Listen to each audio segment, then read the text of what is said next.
دجال کی فطرت کا حامل شیطان بزرگ ہے امریکہ دجال. اعوذ باللہ من الشیطان الرجیم. بسم اللہ الرحمن الرحیم. لن یجعل اللہ للکافرین علی المؤمنین سبیلا.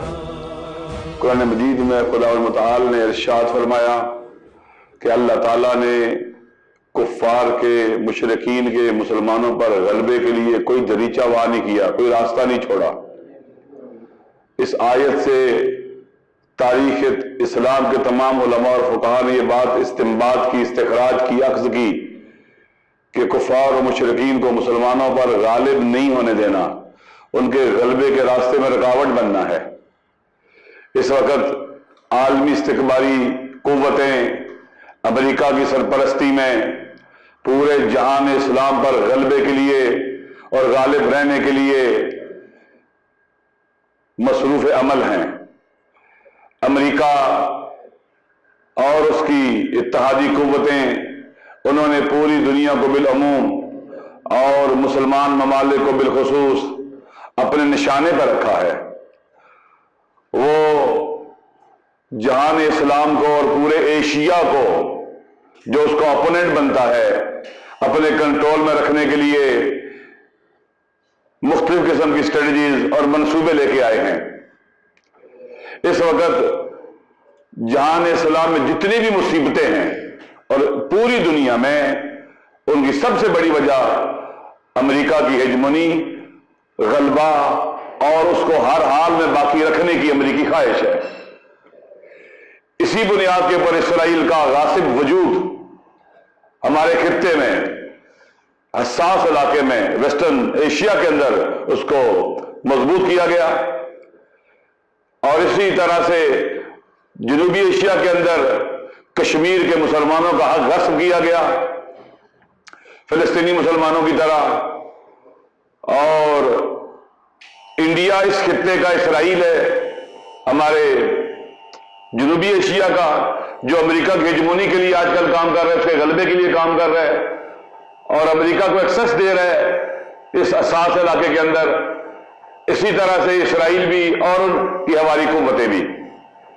پاکستان بھی اب ان کے نشانے پر ہے اور پاکستان کو کمزور کرنا چاہتے ہیں، پاکستان کو بحرانوں میں رکھنا چاہتے ہیں. ایسٹ اور ویسٹرن بارڈر سے پاکستان کے اوپر حملے ہو رہے ہیں. ملک کے اندر بھی انہوں نے پولرائزیشن، ہماری اپنی غلطیوں کی وجہ سے بھی، ہمارے حکمرانوں کی غلطیوں کی وجہ سے بھی نت نئی تقسیم اور پولرائزیشن موجود ہیں. اور اس وقت یہ خطہ پورا حساس مرحلے میں داخل ہو چکا ہے. ویسٹرن ایشیا کے اندر امریکہ کے منصوبے ناکام ہو گئے ہیں. وہ جو ہدف حاصل کرنا چاہتا تھا ری شیپ کرنے کا ایشیا کو، نیو گریٹر مڈل ایسٹ کے نام کے اوپر، جو براکو سے لے کر افغانستان تک کا علاقہ اس میں آتا ہے، اس حساس علاقے کے اندر 5-6 سال سے وہ جنگ اس نے شروع کروائی ہے لیکن مقاصد حاصل نہیں کر سکا. فلسطین کے مظلوموں کے جو بدن پر گہرے زخم ہیں، ان کو اور گہرا کرنے کے لیے اس نے اعلان کیا کہ وہ قبلہ اول کو، یروشلم کو، بیت المقدس کو اپنا سفارتخانہ اسرائیل کا کیپٹل اناؤنس کر رہا ہے. پاکستان کے اندر پر نت نئے دباؤ ڈالے جا رہے ہیں، یہاں بحران کھڑے کیے جا رہے ہیں، پاکستان کو بحرانوں کی دلدل میں لے جایا جا رہا ہے. ان تمام مشکلات کے پیچھے اصل شیطان امریکہ ہے، جو انڈیا کی بھی سرپرستی کر رہا ہے، جو اسرائیل کی بھی سرپرستی کر رہا ہے، جو اس خطے کی دشمن قوتوں کی سرپرستی کر رہے ہیں، دہشت گردوں کی، وہ داعش ہو، وہ النصرہ ہو، وہ جتنی بھی دہشت گردوں کی جماعتیں ہیں، ان سب کا سرپرست بھی امریکہ ہے. ان حالات میں بابصیرت ہونے کی ضرورت ہے، آگاہ ہونے کی ضرورت ہے، اور اس عالمی شیطان، سب سے بڑے شیطان کے خلاف سٹینڈ لینے کی ضرورت ہے.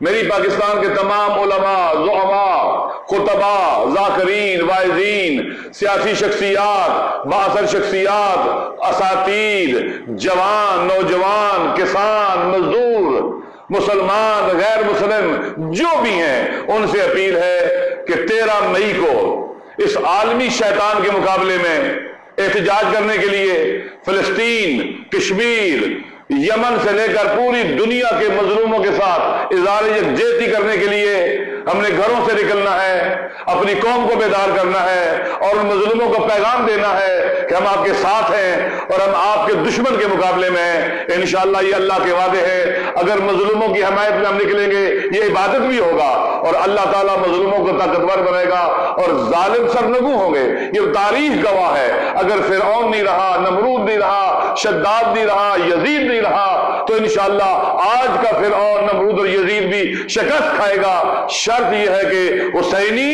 ان یزیدیوں کے مقابلے میں میدان میں نکلیں۔ انشاءاللہ ہم اپنے گھر والوں کے ساتھ، بچوں کے ساتھ 13 مئی کو ان ظالموں کے مقابلے میں، عالمی دہشت گرد کے مقابلے میں نکلیں گے اور انشاءاللہ ہم امید ہیں، امید سے نا امید نہیں ہوں گے، پر امید ہیں کہ مایوس نہیں ہے، اللہ کی مدد پر ہمیں بڑا یقین ہے۔ اور اگر مسلمان بیدار ہوتے چلے گئے تو اس خطے سے امریکہ کو ایسے دیش نکالا ملے گا کہ امریکہ یہاں آنے کے قابل نہیں رہے گا۔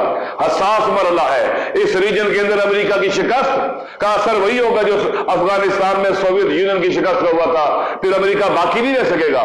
اور اگر امریکہ کمزور اور ویک ہوتا ہے اور باقی نہیں رہتا ہے تو پوری دنیا آزاد ہو جائے گی، حقیقی جمہوریتیں آئیں گی، حقیقی حکومتیں آئیں گی، عوام کی حکومتیں آئیں گی اور ہر علاقے کے لوگ آزادی کے ساتھ اور محبت کے ساتھ، برادری کے ساتھ رہ سکیں گے۔ ہر ملک کے نیشنل انٹرسٹ کی حفاظت ہوگی اور کوئی کسی کا استحصال نہیں کر سکے گا۔ میری دعا ہے اللہ تعالیٰ مظلوموں کی حمایت کرے اور ظالموں کو سرنگوں کرے۔ والسلام علیکم ورحمۃ اللہ وبرکاتہ۔ یہ بار بڑھے گا پھر ہر بار، سینے سے ہٹا دو بھاری سل، شیطان بزرگ ہے امریکہ، دجال کی فطرت کا حامل۔